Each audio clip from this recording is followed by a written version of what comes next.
Saturn in the second house of your birth chart.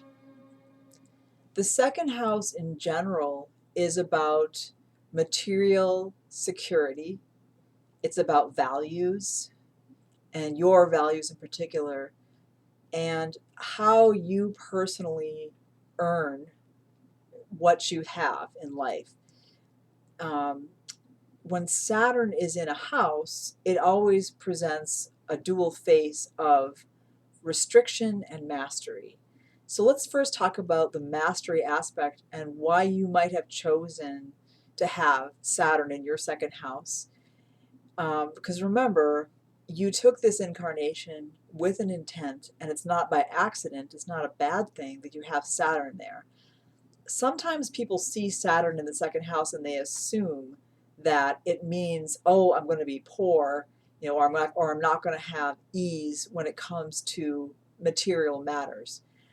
It seems to me, or my experience has been, that people with Saturn in the second house, by contrast to that fear, actually tend to be people who buckle down and are serious about earning, or serious about creating and producing those things that they most value in this incarnation.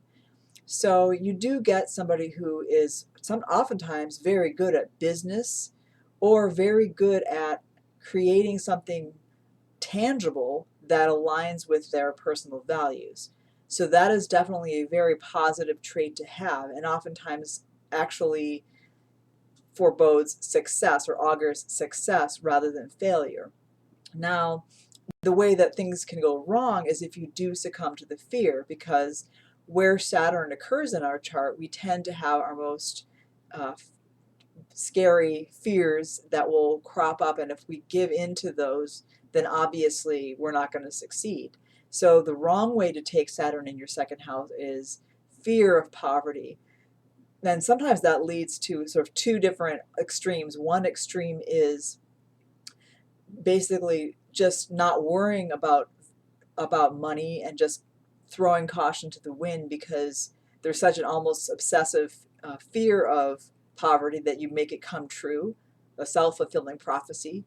But the other way, and often the more common way to mess up Saturn in your second house, is to become so fearful of poverty that you just become almost a machine that creates whatever you consider wealth to be, and just obsessively tries to accumulate wealth, forgetting about what is the point of having it. So, there's never any value in money in and of itself, or luxury, especially if you don't even enjoy the luxury that you have.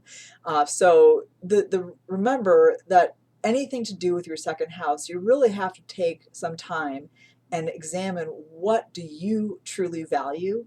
Once you know what you value, then remember that whatever you do from that second house perspective is a material expression of who you are. So you're basically doing you're doing what you came here to do through the creation and production of wealth or things of value.